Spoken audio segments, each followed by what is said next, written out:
Welcome to Nutz at Night, episode number 96. The show on the Podnutz Network where we bring stuff that may be somewhat interesting. You know, I have no guarantees here. May be somewhat interesting to you guys. It's just stuff that has happened to us or we found during the week or things we like, things we don't like, all things of that nature. So I hope you enjoyed the show.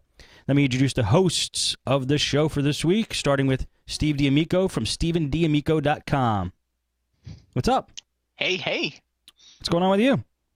Not much. Surviving the heat. Surviving the heat? Yeah, it's been hot. Damn. Well, you look like you're surviving pretty well. Yeah, You're in not one too piece. bad. In one piece. You look healthy. Trying to be healthy.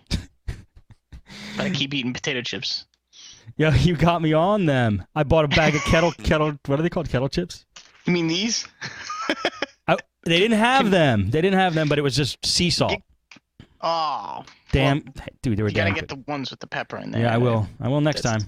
But thank you. Those are the ones. I think I gained 5 pounds. Next, Chris Barry from TechnologyAdventures.com. Yo, Chris. Hey, how's it going? Awesome. What's going on with you? Yeah. I'm not okay. Let's move on. Yeah, so how about them Canucks? Steve, let's talk to Chris about some hockey. Yeah, it's great that he can join us, considering the fact that, you know, well, the rioting and everything. Are you done flipping cars and lighting houses on fire? And Oh, man, you guys are lucky I can't swear at you. Chris, don't worry. 'Cause in Philly, that's what happened when the Flyers won. So at least... Yeah, right. Okay. Fair enough. I'm serious. So, yeah, you live in a nice place. Sorry Yeah. about Philly threw batteries at Santa. Yes, they did. They're mean. They That sounds really- right. That sounds like a joke that us Canadians say against Americans. Anyways, that's for neither here nor there. But it wasn't really Santa. See, the Phillies, they knew it was just somebody dressed up as Santa, so that's why they did that. But isn't everybody dressed up as Santa? No. If it was a real Santa, I'm sure Philadelphians would have recognized that. So, all right. What do you guys want to talk about this week? Steve D, start us off. Okay. I think this made me very laugh. This is really good. Have you seen this yet? The Weight Watchers in I think it was Sweden. Yeah. The when all the people they all came in to do their weighing, the floor collapsed. No I swear to way. God. No way. Weight Watchers floor collapses. This is the greatest news article ever. It says members of a Swedish Weight Watchers clinic said the floor collapsed under a group of about 20 dieters participating in a weighing event, right? Yes. The participants said they were gathered at the whatever clinic. I can't read that Swedish words. Wednesday to measure the amount of weight they had lost with the help of a program. With the program, when they heard a loud noise shortly followed by a collapse of the floor, Swedish news agency something reported Thursday. We suddenly heard a huge thud. We almost thought it was an earthquake. And then everything flew up in the air. The floor collapsed in one corner of the room and along the walls, the member said. This is where it gets even funnier, right? The group said the floor gave out in other parts of the room, and the smell of sewage spread throughout the area. Jeez. I love the first comment. The very first guy, it says, "You're all idiots. It didn't collapse where they were standing. It happened in a corner of the room. Obviously, it wasn't due to a weight issue." Right. Yeah, I'm sure it wasn't. Tubby, you definitely know he was one of those guys. It didn't happen where they were standing. So just all of a sudden, when 20 Weight Watchers people went into the room, it just decided to collapse. Another guy says, "I had no idea that Sweden had fat people." The second comment's good too. Ah ha ha ha ha ha. I feel horrible for laughing at this, but it's just so funny. Ah ha ha ha ha ha. And then the rest of the comments are of similar nature. Yeah. Wow. Awesome. That is Yeah. very good. Very good. Man, can you imagine that on video? Yeah, why isn't there a picture of that anywhere? Come on. I know, there needs to be pictures of that. You know, I wouldn't give a quote. This person said, the Weight Watchers consultant, 30C11. I wouldn't give a quote. This is just embarrassing. I mean, I would be like, yeah, it happened and no comment. I would definitely be a no comment on this one. If I was a Weight Watchers person. Vax Joe Sweden. Just say IKEA whenever you can't pronounce a word. That's all you got to do. Chris, what do you want to talk about? Okay. Since I don't come on any other podcasts on your channel, I can't talk about computers any other time, so I talk about them here. So I plus I just couldn't think of anything else to talk about. So let's talk about this. Do you guys like clicky keyboards or not clicky keyboards? I like clicky keyboards. I like clicky keyboards to use and non-clicky keyboards when it's a Podnutz guest on the show and I could hear his keyboard through his mic. Thank you.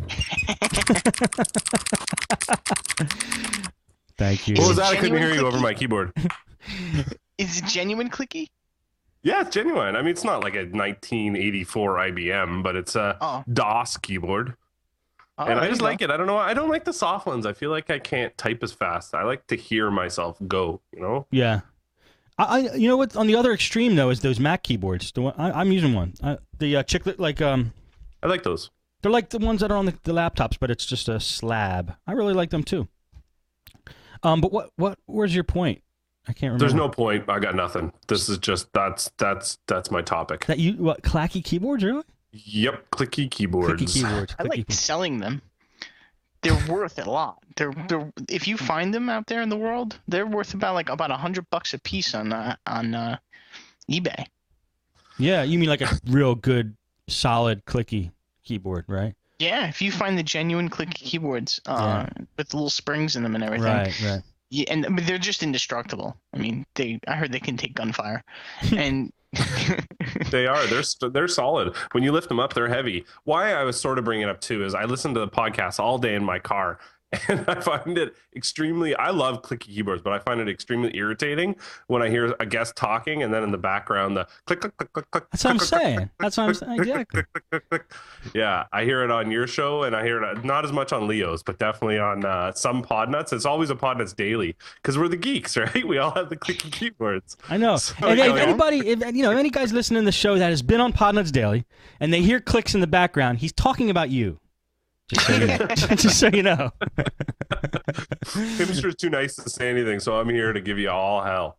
I think Chris should be on every show with Timster to just point out when he hears keyboards. Awesome. We should record it so when anyone does it, Timster can just play me saying something mean to them. Yeah, we got to do a soundbite. Think of something to say. We'll record it. Okay, cool. All right. That's awesome. All right, well, that's fascinating topic as that is. I don't have anything else on it. Do you, Stevie? I do. I don't see the point because I can't type. So if you're not, I guess I type like a raptor. You know, I use my thumb, my pointer finger, and my middle finger, and that's it for typing. So I'm gonna touch I'm pointing. You know. I am too, but I'll tell you, when my whole business and life is focused on like putting out products and doing podcasting and stuff and working on a computer, I've really tried in the last couple of months or weeks to learn how to type for real, and I've gotten better, and I noticed that when I actually do it, my productivity just goes really up, skyrockets. I mean, looking at a screen and typing instead of looking down, looking up, and then correcting all your mistakes, it saves so much time. So I'm really making an effort, you know, and screw Mavis Beacon. I'm not even working with her at all or any. You guys know Mavis Beacon, right? I thought it was bacon, but okay. You don't know Mavis Beacon? No. You know, she's been making typing programs for I think since before computers. Is she the black one that's on the cover? Yes. Okay, see, I knew what you're talking about. And yeah, Mavis Beacon. And I've tried her course. She's very nice. You know, she's got this pleasant voice that helps you get along and type, and she tells you how to type all these little small words. But I'm doing it on my own this time. On my own. You guys want to hear a little story? Yeah. You really do? Really? I like stories. Okay. The other night, was out, and I drove past, the entrance to, my little community establishment townhouse place, and there's this long wall that goes, I don't know, a couple 100 feet down the road, and then it hits, a Waffle House at the end. And I see this little kitten just running along the wall, meowing, meowing, meowing, meowing, like a little kitten. You can't see, but it probably about, I don't know, I think it was probably 8 inches long, really baby one. And meowing, crawling all along the wall, trying to get through this wall, trying every little hole in the wall to get through and just going down the whole wall. And I'm like, all right. I'm like, do I get out and help this little thing? And I'm like, all right, well, I'll go down the road and come back. If he's still there, I'll get out and help him.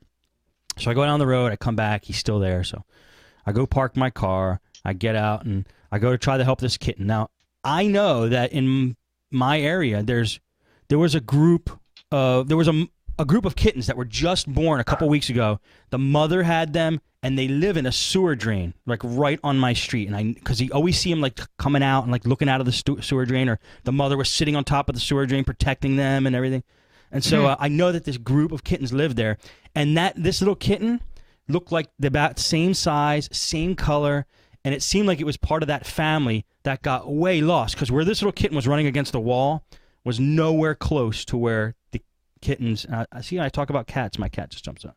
No, it was nowhere close where his little brothers and sisters were in the storm drain. It was probably like half a mile away. So I'm like, this little kitten, how did it get all the way out here? So I go chase down this kitten. And of course, it's a stray kitten, so it's not going to come close to a person. So how do you grab a kitten who's running away from you and to try to save it and bring it back to its mother? Just tough task, wouldn't you say? Wouldn't you? With your arms. Yeah, but every time you go down to get hands. it, every time I even squatted down to like get on its level, it thought I was going to attack it and ran away. So I couldn't get it. So I finally track it down. It ran under this fence, and it was really strange because I would say, come on, come on. And it would respond to me. It actually came out from under the fence, but it wouldn't come close to me. So I put down a can of food, and I was trying to become friends with the thing. You know, I put down a can of food, and I stood about 10 feet away from it, and it came out and it ate the whole can of food. So I knew the thing was hungry. Poor little kitten. Now I have to help it, right? So I start walking away, trying to get it just to follow me. It sounds silly, right? But you know what the thing did? After I walked about, 50 feet away or so, the thing came out and looked to see where I was going. And I kept yelling, come on, come on, come on. And it just sat there. So I went closer to it, and I'm like, come on, come on, come on. It just sat there. And then finally, I said, come on. And the thing actually followed me.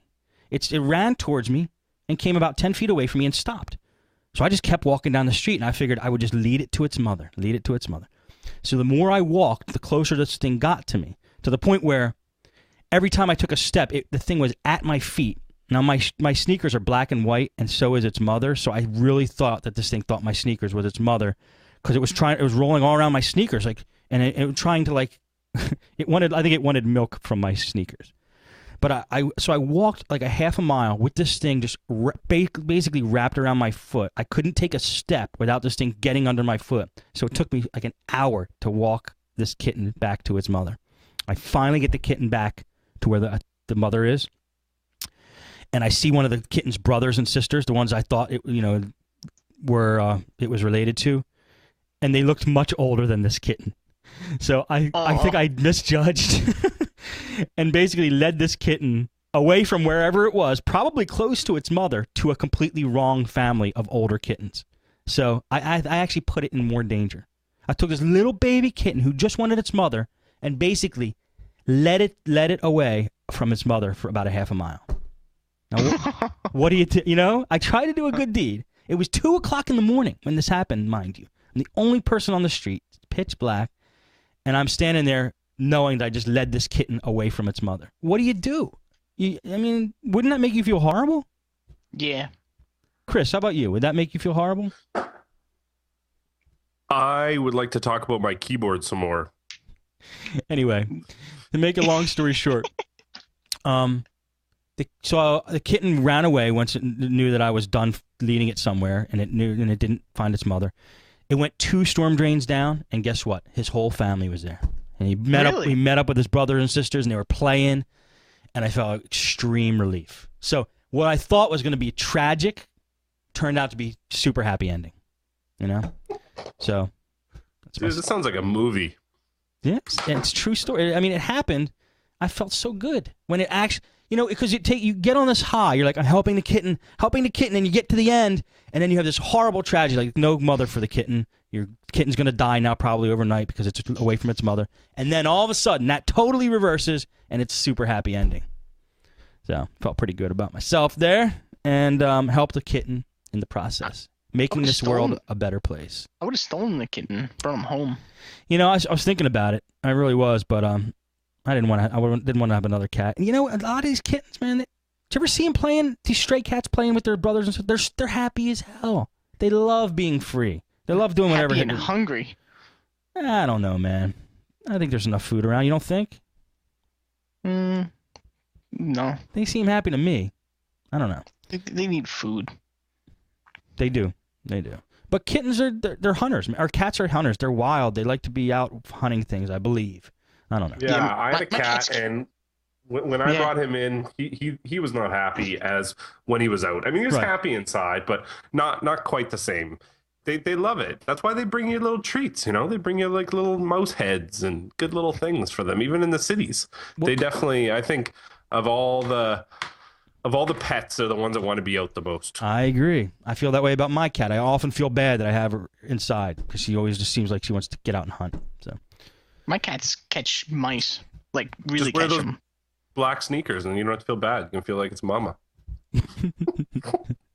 Your cats catch mice? You have an indoor cat, don't you? They go outside now. They do? Yeah, they go outside now, and they go outside and they try to kill animals like birds and mice.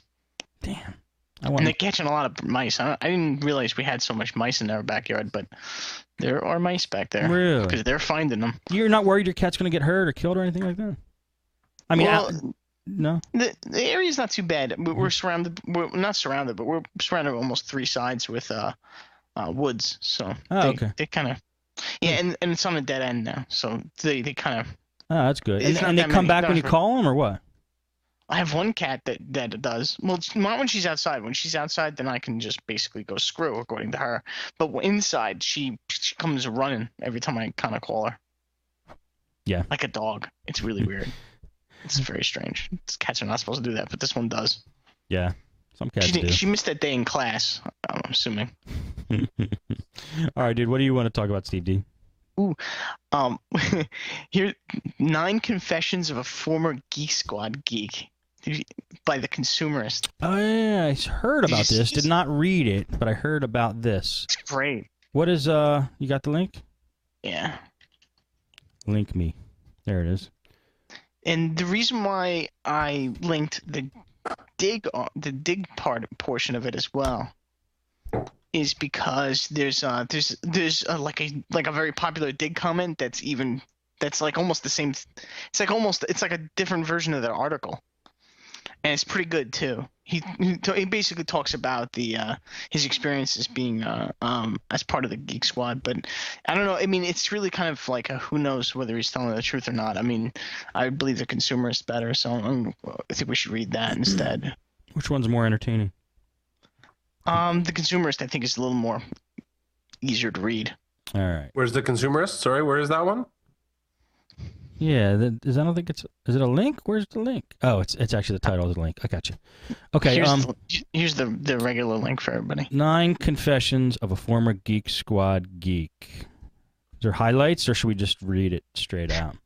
I mean, there's some stuff that's a little like who cares, and there's some stuff that's kind of obvious, but a lot of this stuff is pretty good. What basically this reader, Consumers Reader K recently, and he was working there for 4.5 years, which I think is crazy. I mean, I can't imagine working someplace like that for 4.5 years.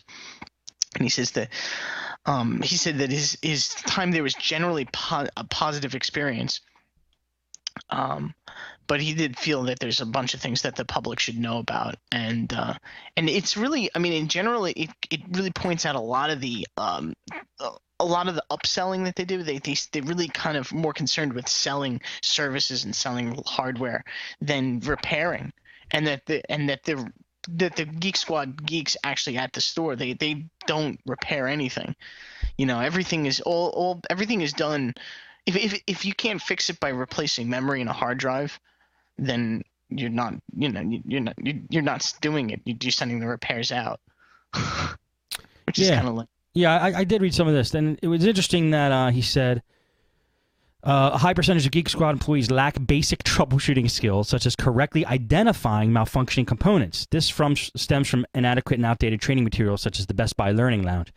Now that is super major, because if you're going to replace a part in somebody's machine, if you're wrong, it's just not going to work. I mean, it's not even going to come close to working. So it's How could you not have troubleshooting skills as a Geek Squad employee? It doesn't even take much to just.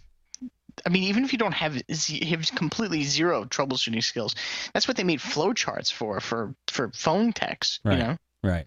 I mean, so I guess it might be a little lame to pull out the flowchart in front of a client, but I'm sure there's a way of doing it, like putting a screen in front of your face, but not visible to the client, and then you just look at it. You know, I mean, there's got to be something. I mean, just not having troubleshooting skills should be unacceptable. Exactly.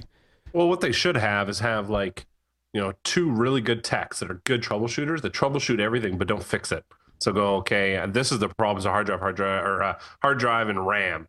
And then, so that's good. Push it off to the lower end guy, and the guy that's learning replaces the hard drive and puts the operating system on it and the RAM, right? So there's a guy that's good that does the diagnostics, and a guy that's a new guy learning who just does the work. That's a really good idea.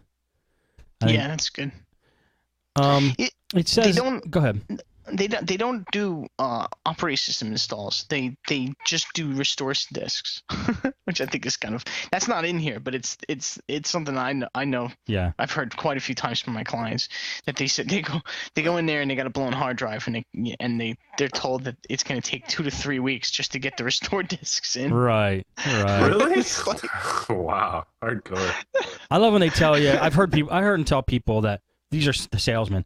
Oh, it does not come with the operating system. You have to, we'll do that service where we give you the disks, the restore disks. They made it. I mean, I don't know how he put it, but he made it sound like if the guy did not get the restore disks made from the Geek Squad, that he wouldn't have his operating system or something like that. Anyway, like he said, it doesn't come with a disk. It doesn't come with a disk. So, let me read a couple of these because they're good. It says people are hired or promoted from other departments to Geek Squad simply to sell services. Specifically, individuals who have no experience working on computers are given the appearance of being a technician. 3, selling services and warranties are pushed more than actually completing repairs. I remember one instance where IGM said that selling a new computer with services was more important than completing a customer's unit they had already paid for. 4, employees are taught situational tactics to extract as much money as possible from a potential customer. If an individual had a small software issue that could simply be resolved, then we were taught to charge $200. Although this changed shortly before I left, Geek Squad employees at the store I worked at were required to track each individual sale. Before the end of your shift, you were required to get a manager to look at your sales sheet and sign it. If you weren't doing so well, then the manager coached you on how to sell more services. Best Buy credit cards were pushed to customers at every available opportunity. More than once, I witnessed Best Buy employees talking to people about signing up for a credit card, only to find out they were not old enough. Also, we were taught in Geek Squad to push the credit card even if the customer was already paying with another form of tender. There's no chance for advancement within the Geek Squad department. The only position an employee could move up to is manager. Best Buy does not encourage Geek Squad employees to get certifications or reimburse or pay for part of taking a certification. I specifically remember inquiring about this, and apparently there exists such a program for the GS Auto Techs in which they also get paid more for each certification passed, but not for the GS Computer Techs. GS meaning Geek Squad, if you haven't figured that out yet. 9. This one's my favorite. Geek Squad City, the repair center for repairs we could not do in store. That's any repair that was not a hard drive, memory, or power supply replacement. Routinely completed unsatisfactory repair work. There were times I would send off a computer 3 times for a verified issue, and the unit would come back with the same issue unrepaired. The worst example I can remember was a laptop that had its screen replaced, and where the webcam was supposed to be on the screen bezel was instead a screw that held the LCD together. Oh, man. You know what? It's just so believable, isn't it? Like, it's like you don't even... I believe everything that said. I just have this gut feeling that it's true, you know? Yeah. That's a good article. Brutal. That's good for us, though. I like that. Yeah. Makes us look fantastic. Yes. Oh, it certainly does. Good article, man. It still upsets me when I see that stupid sticker on the bottom of a freaking laptop. And when I put them up for sale, because I routinely get these systems in, blown systems, and I just have to put them off on eBay. I usually put in a description for that system that it comes with a free Best Buy sticker. You mean the purple one that looks like just a price tag? Yeah. Yeah. That little price tag thing. Yeah. My favorite is when a client I've known for years comes in with a laptop to repair and it has that sticker on the bottom of it. And I'm like, come on. I know. You know, it's just their marketing versus yours. Sometimes it's just like, I don't know. You know, what I usually say something to them. Now these days I do. Before I didn't. I said, "Oh, you went to Geek Squad. How was it there? How was your trip to Geek Squad?" And they're like, they look like worried, and they go, "Oh, not good." And then they tell me a terrible story about how one of them. I remember one of them told me, this was fascinating to me. This guy came in. He told me he goes that his Wi-Fi card was basically blown in his laptop, so he could not make wireless, and it turned out to be just burnt out. So he told me that he was fairly certain that he had to buy a Verizon access card. This is what he told me, and I said, I don't get it. Where did you get the idea that you need a Verizon access card to connect to the internet? He goes, that's what Best Buy told me. Best Buy told me I'm never going to be able to connect to the internet unless I get that. And awesome. I was upset, and he said he was upset and he didn't want to sign the contract, right? So he comes to me and I go, or you could just basically spend $25 in this card and that's it for life. Or or you could just spend $60 a month. It's up to you. What do you want to do? And he goes, and he's like stunned when I explained it to him. So he already had a wireless router at his house? Yeah, the wireless router and stuff. And it was and the best part is it was a 17-inch laptop, and the guy's a homebody. You know, that laptop would never leave the house. So they were trying to sell him 3G friggin' access cards for home. It is so bad. There's just horrendous people there. They just don't give a crap. It's true. It really is.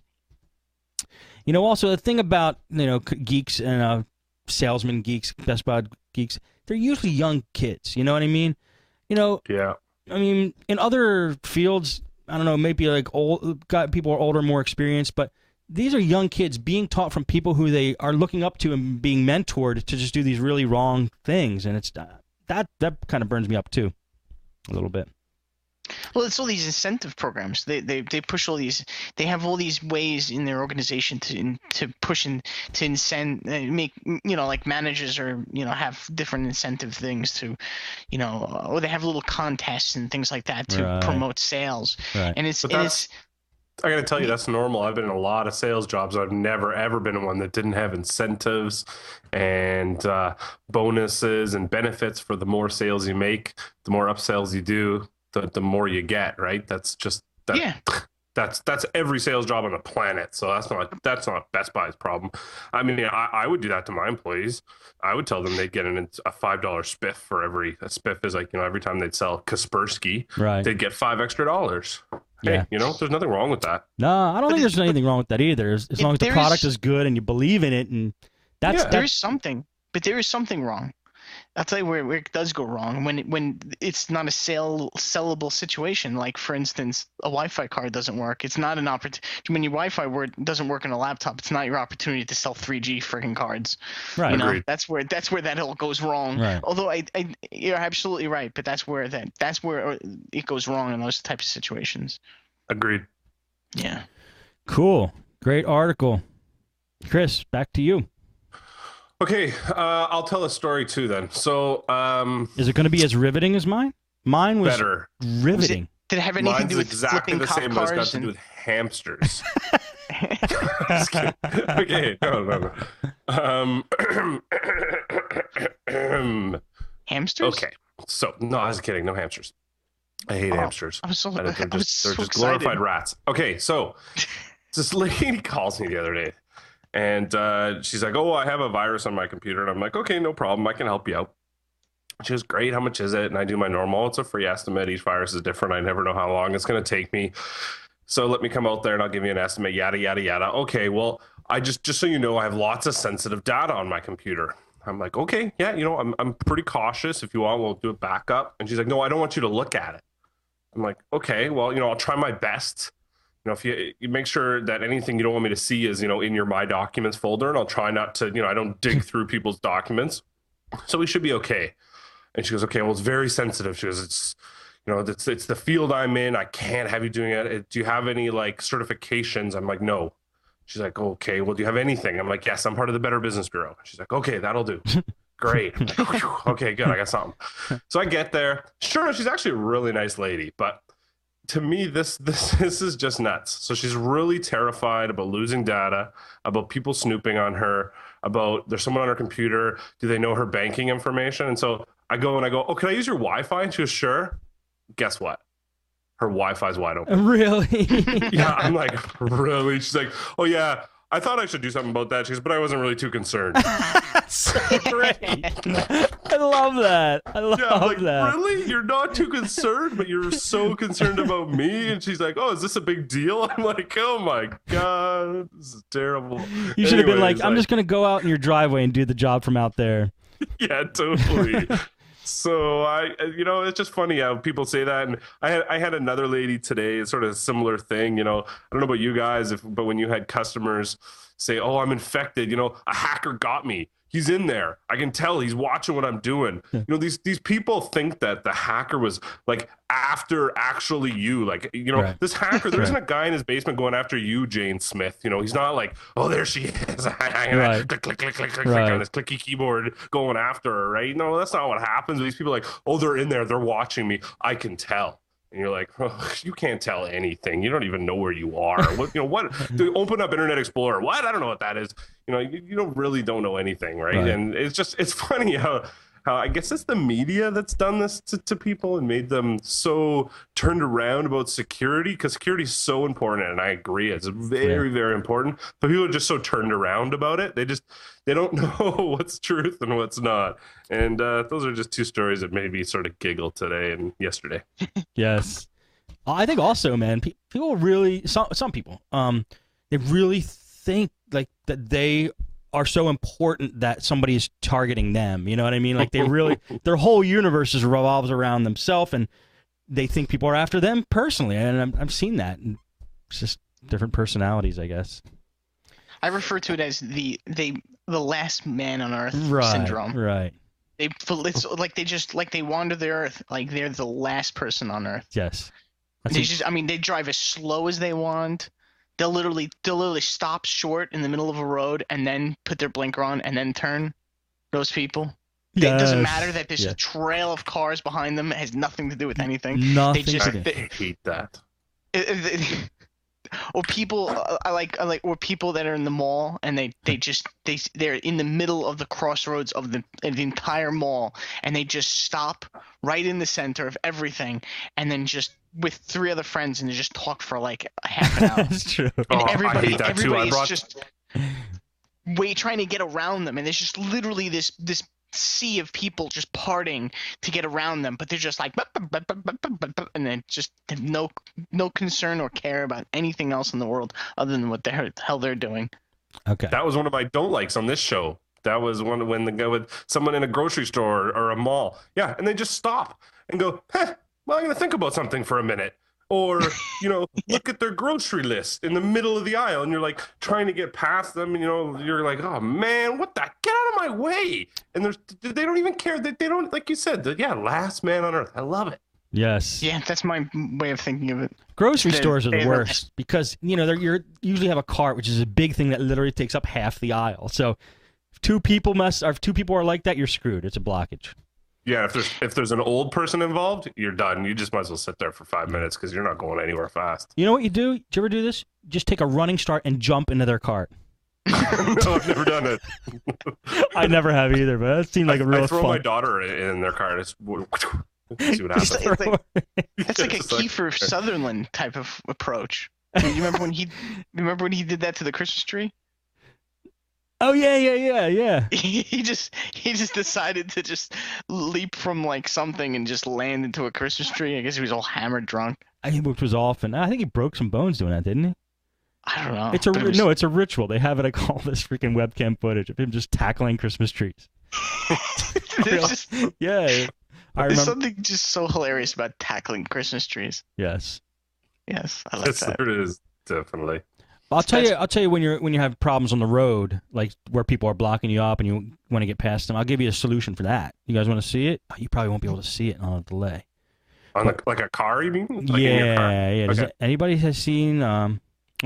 Check this out. Let's see. Link. Oh yeah, I've got to put the link up there. Something like this would handle that situation. Oh, why would you buy that piece of crap? Would completely. Oh, right, that's you. Would completely diffuse the situation. I've been telling you guys I wanted a Mustang for a while. I finally got one. I saw your tweets. Yeah, nice. Dude, I have to say, the car scares me, and I'm not just saying that. It's a stick shift with more horsepower than any car I've ever driven, and it's frighteningly fast. I mean, it's like I blink and I'm at 80. And I don't speed, I just get up to 80 as fast as I can sometimes, and that's kind of fun. But is it a 6-speed or a 5-speed? 6-speed. Yes. And it's very impractical. It's probably not the most wise decision to make. Economically, you have to put premium gas in the thing and all that crap. But man. I'm going to play with it for a while and see how I like it. Let's put it that way. That's a nice car. I kept the receipt so I could return it. 30 days? It's like Best Buy? Yeah. As long as I have the receipt. Done donuts yet? But there's like a restocking fee. No, I didn't do donuts. I don't think I will. I don't know. We'll see. You know, I'm getting used to the stick shift, and before I do anything kind of like crazy, I want to just get more used to that. So The reason why you haven't done donuts is because you're not 20. yeah, that's probably it. But I'm telling you, it's a fun car to drive, and it will literally smoke anything in its price range. It's like I don't know of another car you can get that's fast for that price. And guys, it's a Mustang. It's not like a freaking Ferrari. I'm not made of money. Plus, I got it used. Plus, it's a year old, so it's like it was actually affordable for me. So it wasn't. Wow. It's not like it wasn't a crazy purchase as far as money. My payments are a little higher than they were with my Ford Escape. So, yes, I'm not like squandering funds around. Just so you know. You didn't just lose your mind and decided to just go broke. Right. Okay. Exactly. Steve D, what else you got? It's your turn. That was it. I My know. car. That was my car. Your car. Nice. Sorry. Yeah. Nice transition. I didn't even notice. I saw this and I stumbled upon this and just completely howled laughing. This is just so fantastic, and I've seen a few trends like this. There's a couple of guys doing this, and it's just great. Take a look at this. It's referred to as dating site trolling, and it's just so funny to me. And this was the best list of. I have 2 lists of ones, but this is the better one. If you want to see more. Okay, I'm punching it in now. So basically what this guy does is he trolls on dating sites and messages girls, and he says, hi pretty girl, I'm a bit of an artist. Would you like me to sketch you? And of course they always say yes, right? And then and then this is what look at what he does. Oh my gosh, the African American girl is the best. Oh my gosh. You guys can see this. Yes, it's up. Let me zoom in a little more and then I'll scroll down. They're awesome. It's like Microsoft Paint. Yeah, it's definitely in Microsoft Paint. Yeah. Oh, she's great. I like the next one too. The first one is my favorite, I think. My favorite's the next one here. Here it comes. Oh, man. This one is my favorite. This one's actually pretty good too. Yeah. Oh, sweet. He makes it look hard. Let me sketch you. You can tell as he does more. This one has facial hair.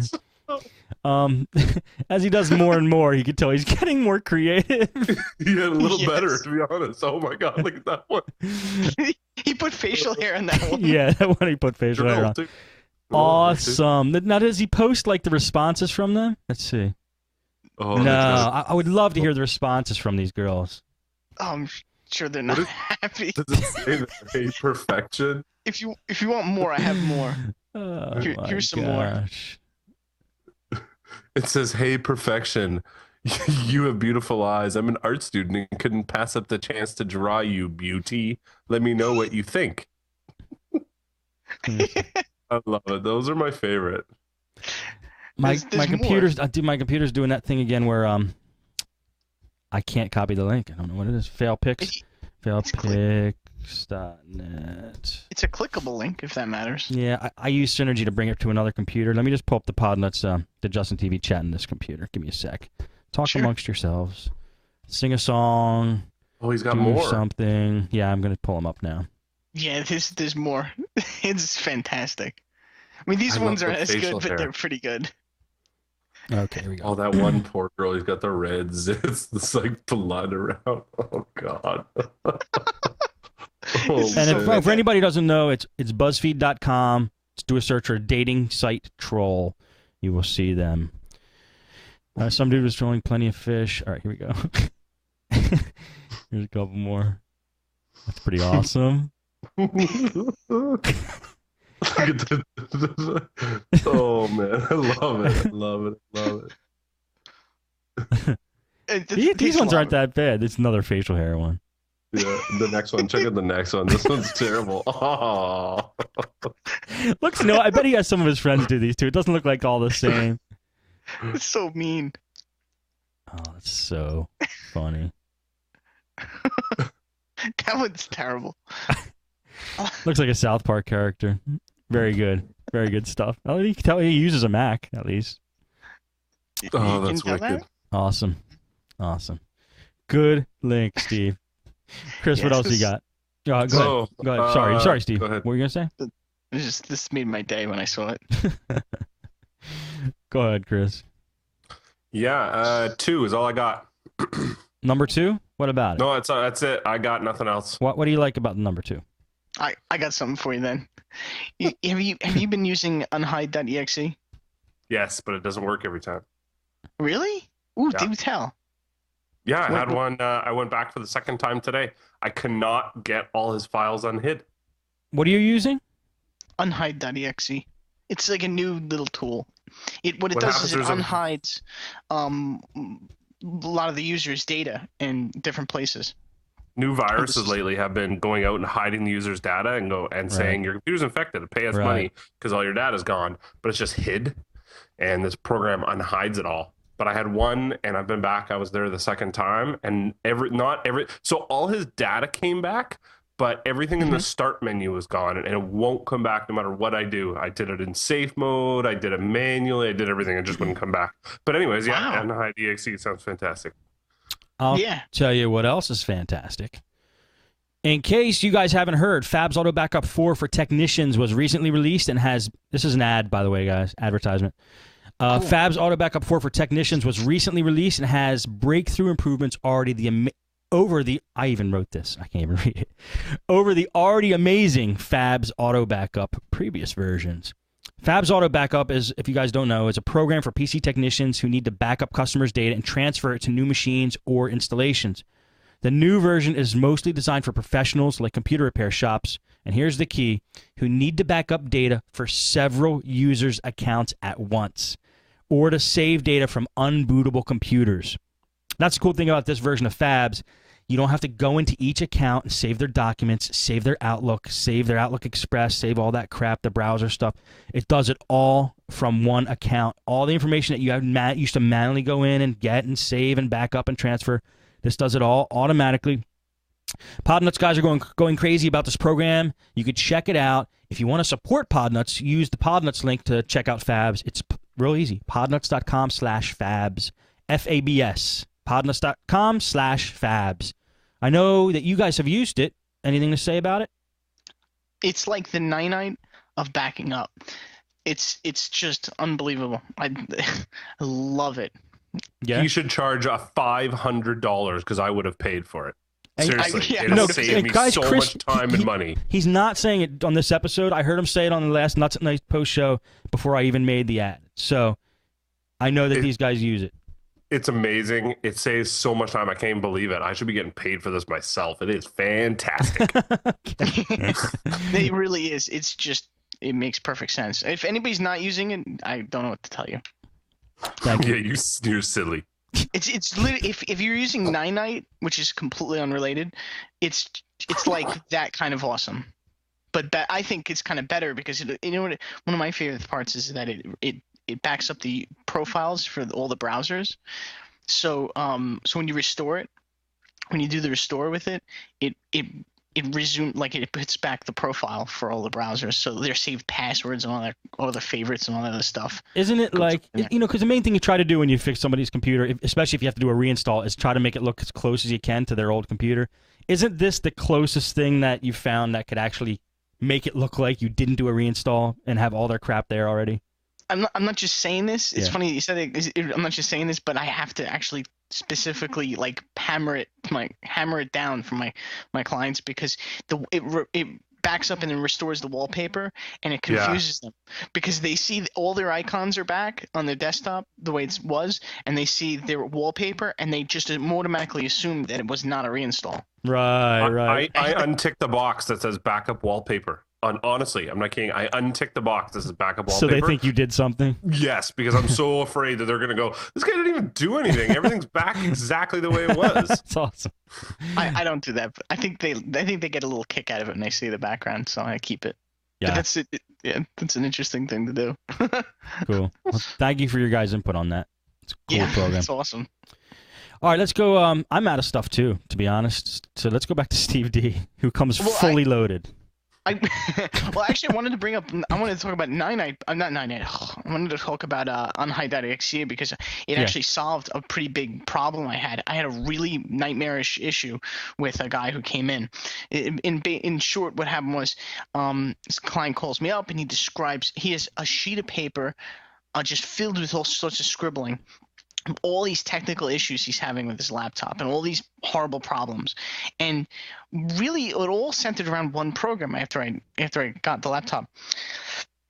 He's just like describing, the computer says that it's failed hard drive, it's this, it's that, it's got all these craziness. That there's sectors problems, that his memory's got issues. And like, sounds like virus activity. And for anybody that doesn't know out there, sometimes viruses these days will actually say that there's hard drive failures and all this other stuff, and it's just fake antivirus stuff. Right. So he comes in, and that's what that was. So okay, so we cleared up a bunch of BS right then and there.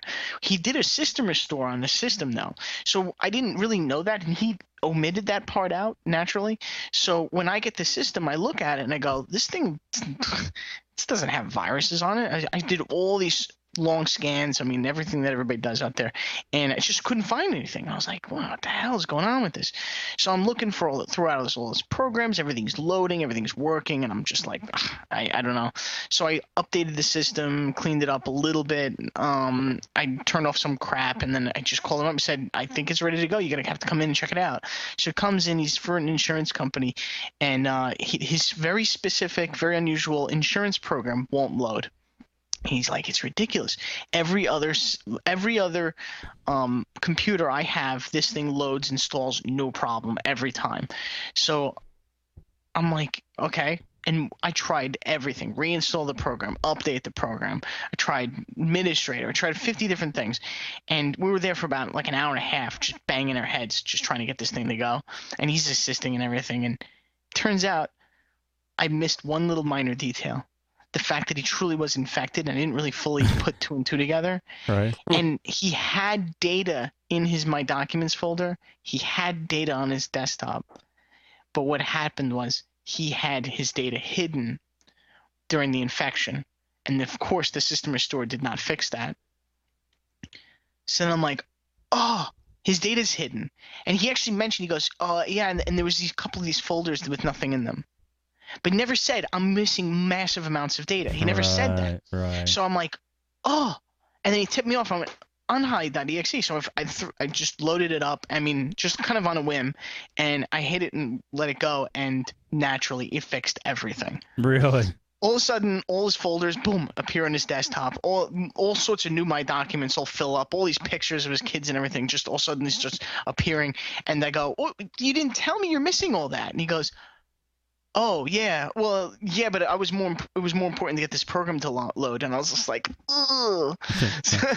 So then, but one of the interesting things about the unhide.exe is that a lot of times when programs are hidden due to programs, files, everything is hidden due to these viruses, it causes a lot of other programs to fail because they're not prepared to try to load files that are marked hidden.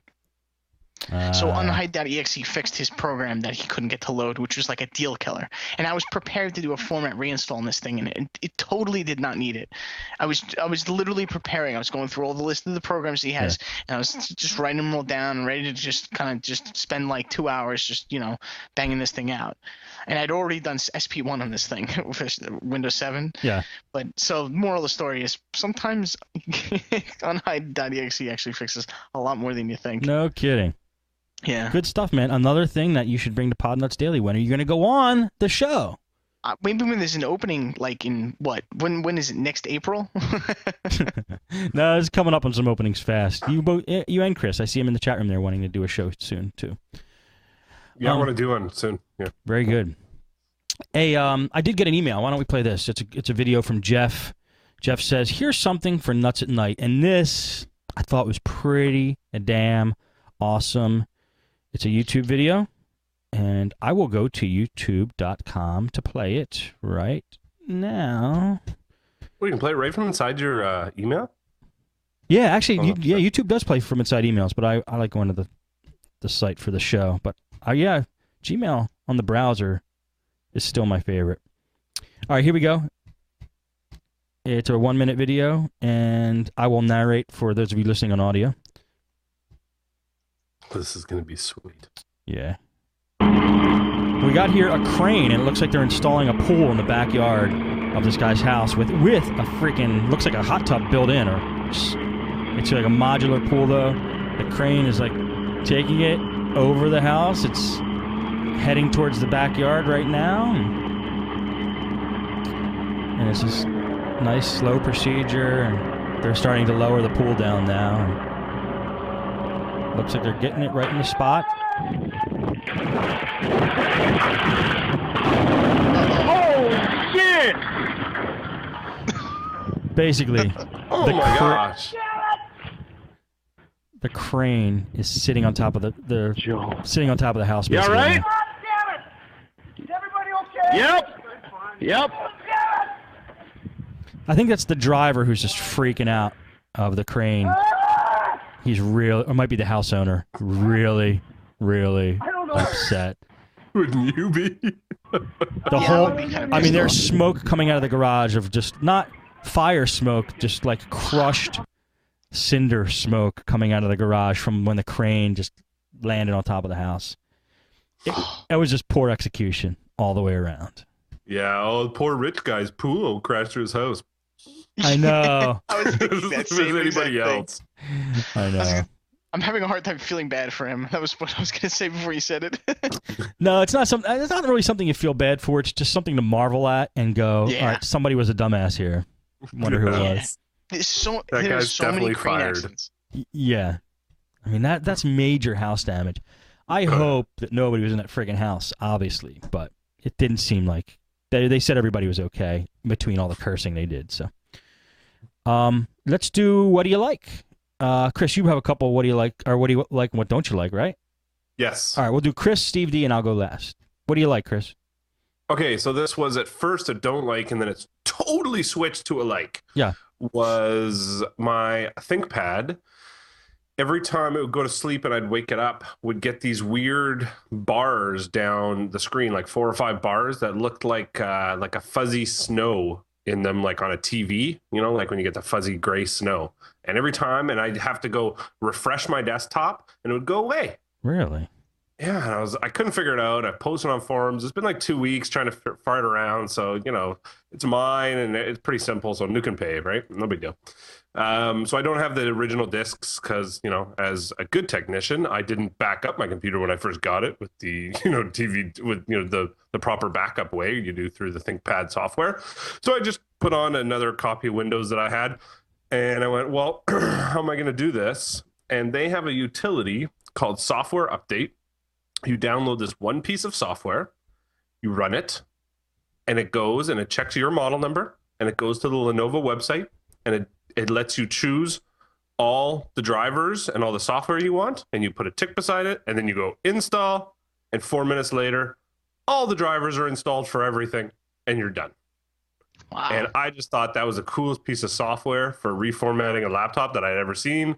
You don't have to go and hunt down each individual driver and then have that one driver that goes, unidentified device. And you're like, what the heck is that? And you just have no idea what it is because these laptops have so many weird gizmos in them.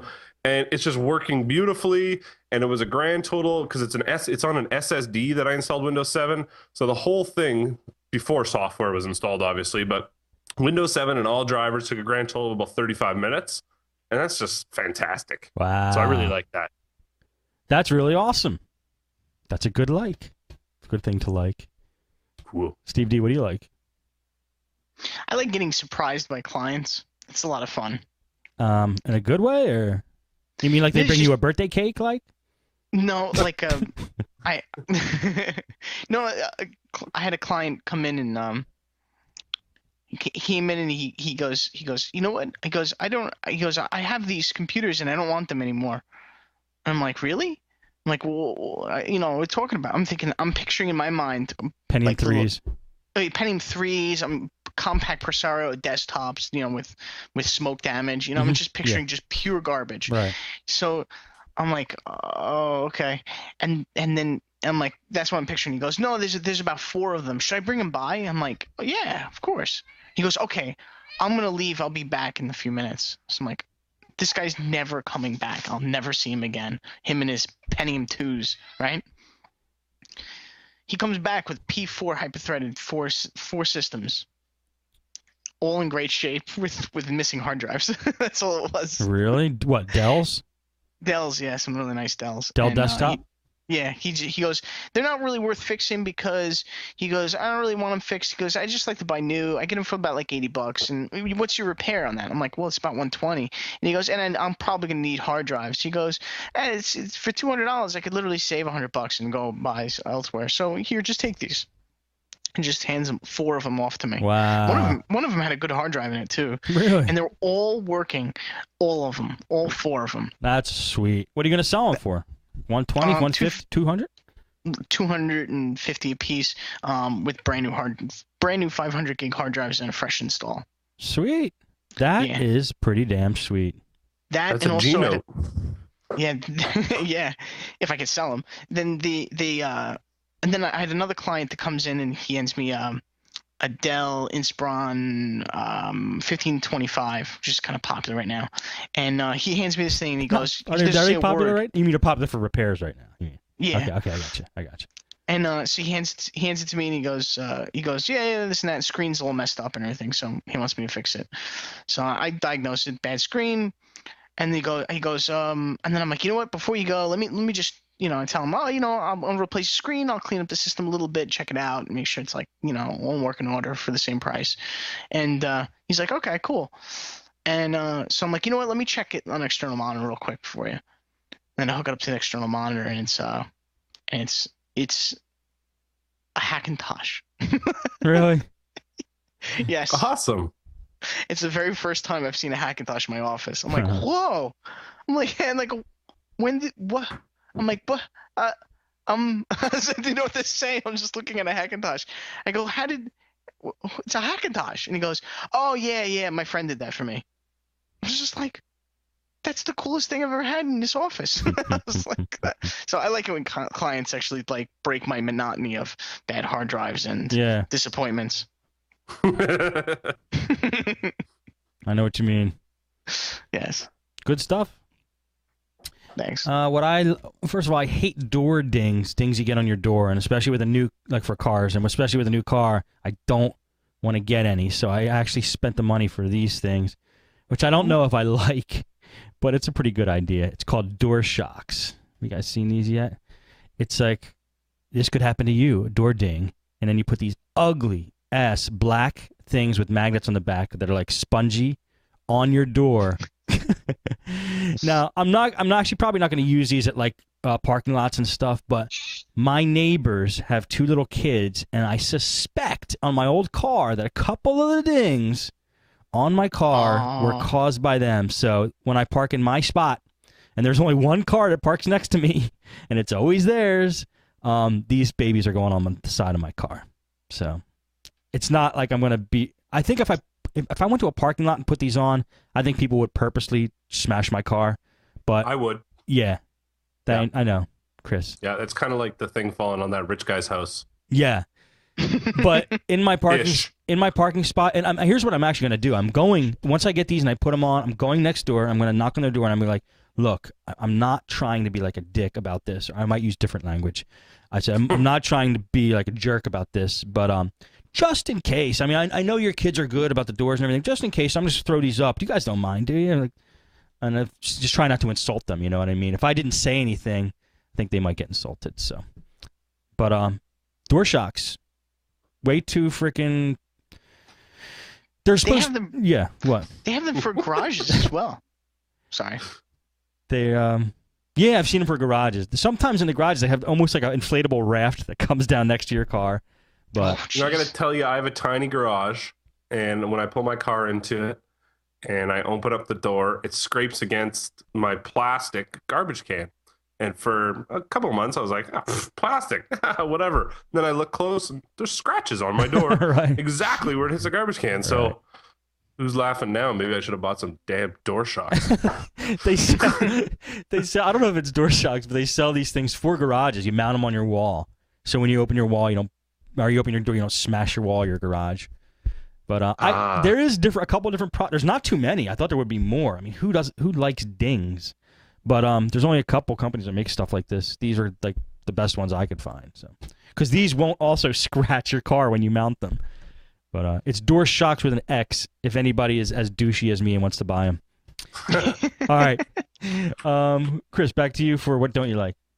What don't I like? I don't know if I've brought this up before, but if I did, I'm sorry and too bad because I'm on the show and you're not. Bank fees. I hate bank fees. And as a small business, it's bombarded with bank fees. It's like for what? Okay. Visa, MasterCard terminals or whatever. You guys all use PayPal, but I do like Visa, MasterCard terminals. And they have a fee for everything. They have a fee for, a fee for the terminal itself, a calibration fee, desktop machine fee, right. Power fee, and then there's a 1.8% Visa fee, and then if you take a corporate card, it's an extra 0.2%, but if you take a business card, it's an extra 0.3%. You got to be a mathematician to figure out exactly what fee I'm going to pay on every transaction. Then I look at those and I go, son of a gun. And then next thing I know, I look at my bank, and my bank charged me an extra $61 this month in bank fees because I did 84 transactions. And I was like, are you kidding me? Why are you charging me? Well, you only have the 54 transaction account, sir. Oh, really? Well, why don't you kiss my account butt? This is ridiculous. The amount of fees I pay makes me nauseous, and I hate banks, and you can all bite. Dude, you said it right at the beginning. Before you went on your rant, before you go, I know you all use PayPal, but I'm sick of my fees and blah. Why don't you just use PayPal? Because PayPal charges me more percentage, and the amount of revenue I do would cost me more money. Okay. So it would be more each time. Right. But I wouldn't see all the little fees. So, it might be good for my heart to use PayPal, but it wouldn't be good for my wallet. Can you Square Up in your country? No, I can't. It's only American. Really? But still, even then, you guys are paying 2.8%. That's just too much. What percentage do you pay? No. 1.71. Yeah, that's really good percent. I know. I think it's, what is it? Let me look it up. It can't be that low, dude. No, I pay 1.71. I mean, Square Up can't be that low. 2.8 is higher than that? I know. I don't think it can be a low fee for Square Up. I bet it's not. No, it's expensive. I know it's really high.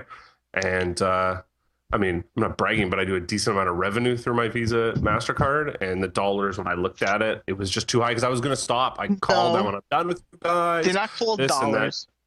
Transparent pricing, 2.75% per transaction. So that's what it is for Square Up. 2.75, yeah. So it's a whole percent higher, which is a lot. Yeah, but there's absolutely zero fees. That's fantastic. That's where it becomes... I know. That's where it becomes It's still more where expensive. no, it's not more expensive. Like PayPal's $30 a month, right? To me, I'm telling you I'm right now, it's still more expensive than my Visa MasterCard terminal is. But how do you know? Because you have to calculate the differences. Because 1% higher is not necessarily more expensive if you're paying fees. Okay, Steve, you're right. Just saying. I mean, it's a mathematical equation. I mean, I'm not sure what the numbers are, but it's very. I'm telling you right now, the numbers are my terminal is cheaper because of the revenue I do, because I've done the arithmetic. Because PayPal doesn't charge you $30 if you do a high enough revenue. They only charge you 2.6%, I think it is, after 5,000 per month. So if you do 5,000 a month in transactions with them for 3 months or longer, you no longer pay the $30 and you only pay 2.6. What, really? That was still more than what I pay now. Really? Yeah. Yeah. I guess okay. Global recession. I do around 7,000 in Visa MasterCards per month, so I have to take that percentage and put it into what 1% equals. So my fees, I get mad at them. It's because there's so many. It's like a 30-cent fee, a 28-cent fee, a 75-cent fee, a 61-cent fee. There's just I look at my statement and I'm like, oh my gosh. Hey, Chris, the bankers, they're struggling too. They're trying to pay off their third homes, Right, and their Ferraris. I really hope that was a banker that owned that house that the pool fell on. Yeah, me too. Oh, poor little bankers. Yeah. All right, Steve D, what do you not like? Well, what I was going to bring was the last man on Earth, that syndrome. But I got something else too. It was? That's awesome. That was it, truly. And but I can talk about something else that drives me nuts, and something I was dealing with earlier this week, which is I call it the rabbit hole. It's that syndrome that we all get as techs, where we're chasing the end, we're chasing the finish line, but the finish line keeps extending further.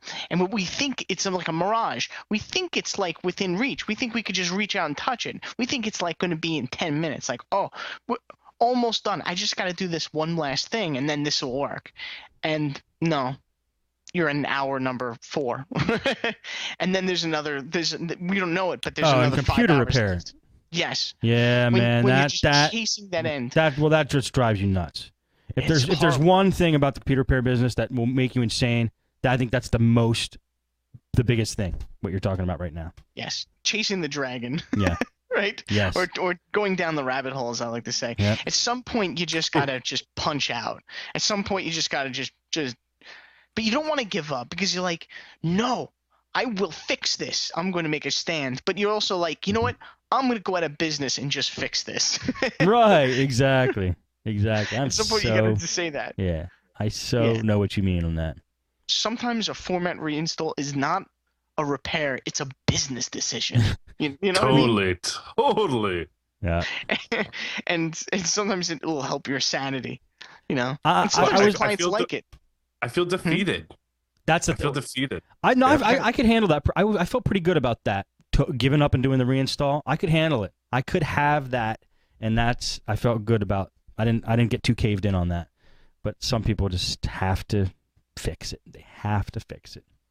Yeah, no, I give up after about 3 hours. I tell people, 3 hours of the work. It's, you know what? At this point, it's costing you way too much for me to be looking at this. Yes. Let's just nuke and pave. Yeah, and I've noticed. I mean, sometimes you just have to look at the system real quick. I've done this. This sometimes works for me.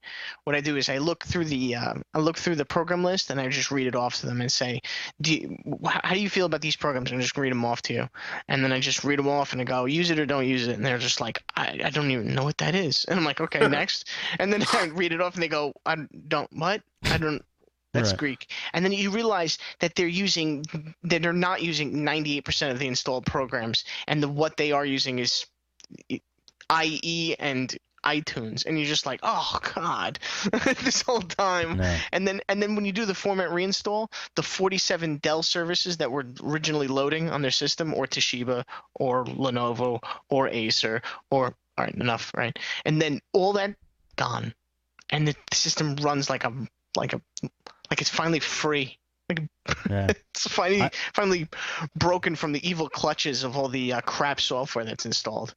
I've made that mistake so many times where I assumed I knew what the customer wanted, and I was just way off base because I could have just done a reinstall from the very beginning, and they would have been happy as hell. In fact, they even suggest, well, why didn't you just reinstall the operating system? As you're sitting there slaving, going down the rabbit hole, as you say, sometimes they want the reinstall. So it pays to communicate, I guess. Absolutely. Actually, I had talking about surprising customers earlier. I had a customer absolutely surprise me. So I did a format reinstall in the system, and it was literally, no joke, 60 gigs of just pictures. That's it, pictures. They were photographers or something, or they were like amateur photographers, and just pictures galore. She said literally they spend every day they spend like an hour or two just taking pictures. I was like, oh, okay, that doesn't even make slight sense to me, but whatever. Okay, you say it. Some I'm just people gonna like that, dude. Every single day. I guess they have nothing else to do. I guess. Were they retired? No. Oh. No. So it was like a daughter and a mother, and they were not, I don't know, whatever. So I was just like, whatever. So she actually, after I did the format reinstall, spent all this time backing up. I mean, like an hour taking the data and then an hour restoring the stupid data. She literally forces me to delete all the pictures. What, to free up space? To free up more space? I showed her. I put a 500 gig hard drive in this thing, which is, about right nowadays. That's about $45 roughly out there, and it's about, it's one of the cheaper drives out there. That's a good price. It's a good price. It's a good size drive. And I thought I was doing her a favor because she was running out of space before, and now she has all this extra space. But then she goes, I go, oh, one thing I noticed, you have a lot of pictures, and she's like. I was like, and I wouldn't have noticed it unless I literally watched the directory just go sit at pictures and go forever, As long as you didn't say, "Oh, I love the one with the flowers." Yeah, awesome. No. The one with the flower dress. I'm not one of those guys. I don't dig. I don't have the time to dig through my client's data. So she goes, "Oh yeah, all those pictures." She goes, "Yeah, you should delete them. In fact, did you restore them? Why did you restore them? You should have deleted them." I'm like, lady, I'm not gonna just frickin' decide to execute every one of your pictures into freaking I'm not gonna delete everything into oblivion. I didn't know. Right. And then she's like, oh well, I could have told you. I'm like, okay. And she goes, in fact, could you do that right now? And I'm like, and it's still on my bench. And I'm like, really? She's like, yeah. And I'm like, I asked her 3 times before I did it. I'm like hovering the mouse pointer over delete, and I'm like, and you're sure of this? And she goes, do it. She grabbed your hand and clicks the button. Do it. I wouldn't do it. I'd tell her to do it. I wouldn't click the button. You're like Jack Kevorkian with the little machine. Yeah, totally. Except I wouldn't do it. He would do it. You just go, okay, lady, it's your finger that has to press the delete key. Yeah, no doubt. Is that how Kevorkian do it? He would always make them do like the final procedure or whatever? Yeah, the final step. To push the button. Yeah. Gotcha. Otherwise, he'd be in jail. But he's gone now. Yeah, that's what I heard. Yeah. You know what I don't like? I had a different one, but I thought of it as you were going on your little rant there. It wasn't really a rant. My dryer broke. As I'm drying clothes, my dryer broke. I had to take him to a friggin' laundromat. I haven't done that since I moved from New York City. You have crappy appliances in this house, huh? These guys, I swear, the way they rent, I think it's Floridian. The way they rent stuff down in Florida is nuts. These guys never cleaned their house once, and that's why I demanded it was professionally cleaned before I moved in. So some things were clean. That's what professionally cleaned meant. Some things were cleaned. Like the outside of these windows I don't think they've been touched since these people moved in. No, you know what professionally cleaned means to some people? What? It means I got paid for cleaning. Well, these guys must have really hated it because they had to pay for cleaning, and I don't know who they got. But so the way I talked about this before, the way I communicate with my landlord, because I'm renting, is through Coldwell Banker, through a real estate agent. So I tell what my complaint or issue to this woman, who tells it to them, they tell it back to her, and then she gives me an answer. And I just hate that because she's a dimwit and they are crazy. So the communication always gets skewed, twisted, reversed. It's just wrong. It's like when you whisper down the lane. You ever do that in school? You like whisper to somebody something, and by the time it gets 5 people down, it's completely different. It's like that, except it's like my livingness here. I have to deal with this. So my dryer broke, and I emailed her. I said, the dryer broke, makes a loud booming sound now. And she goes, yes, the owner said right after you moved in, the dryer was making a noise, and they had somebody come out and take a look at it. Please let us know if it continues happening. I write her back. I go, no. When I moved in, I heard a loud noise. I heard a squeaking noise from the dryer, a squeaking noise from the dryer. The owner's hedged about handling it. I called a repair guy. I paid for it out of my own pocket, and that is what happened. Those are the facts. My dryer now makes a loud boom. It is broken. Please fix it. I haven't heard from her since. I mean, like, this is what I have to deal with. This is what I have to deal with. And so I guess what I don't like is this realtor lady, Coldwell Banker, the owners, and what else? Bad communication skills, twisting of communication, poor communication, not understanding communication. Bad, just all around just bad communication because it sucks. I don't want to go to a laundromat again. I moved in this place. There's supposed to be working appliances in here. So. Yeah. How do you pay them? Is it direct debit or do you write them a check every month? Check. Oh, you know what you do? It's a simple solution. You call a guy to come fix it, and you deduct it off the price of the rent. And you go, you guys don't want to deal with it? I'm dealing with it. It's simple.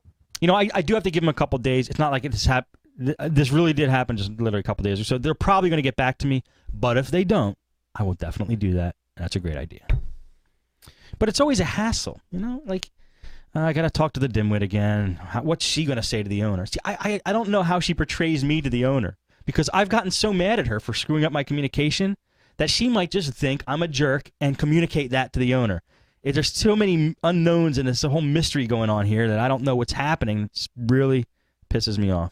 Just tell them that it's smoking and it lit the place on fire, but you were quick enough to put it out. Yeah, that's a good idea too.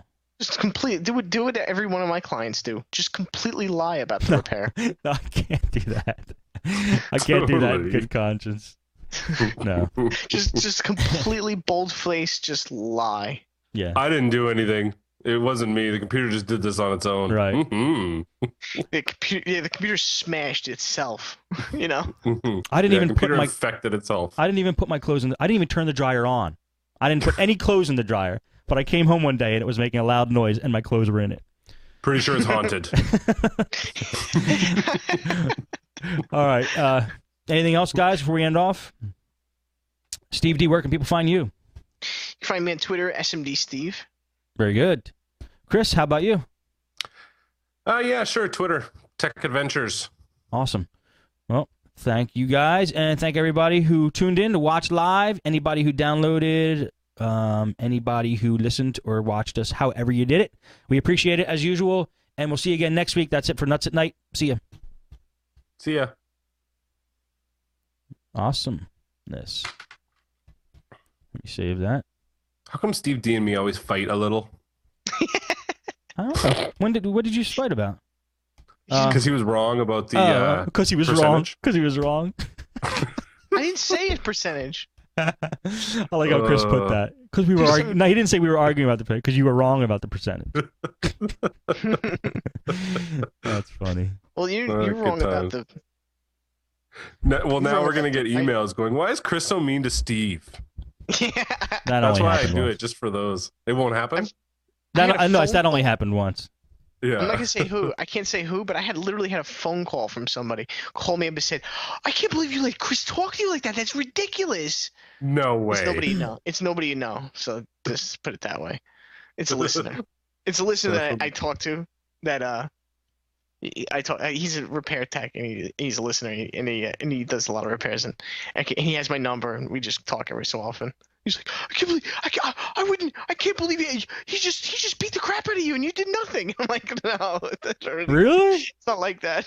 So, yeah, I was like, no, you haven't been listening for a long time, have you?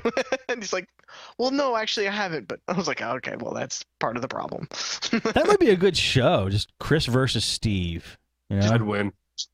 No, I would win. 'Cause I'd Well, make fun Steve's of your always wrong, country. so it's not that hard. I'd make fun of your country, and then you'd bite the microphone. Oh yeah, I got nothing to say about your country. Yeah, there's plenty. Yeah, when you're an American, you really shouldn't make fun of other countries because it's It's too easy for true. them to come back. This is true. Yeah, it's tough. That's a toughie. Yeah, that's All right, fun. I gotta pee. I'll be right back. Are we gonna have a post show? Yeah. In fact, I'm closing down. So when you come back, just call Steve D. Cool. Alrighty. Okay. I think Steve D. Right? You're doing it. Yeah, I'll do it. All right. Yeah, everyone call Steve D. All right, guys. Go ahead, Steve. It's SMD Computer on Skype for anybody out there. There you go. Everybody who's watching live, totally awesome that you joined us. Thanks very much. You know where to, if you want to join us, you know where to find us, and I will see you guys when I see you guys, probably pretty soon. Oh, Ooh, what? door's calling already. There we go. All right, talk to you guys in a bit.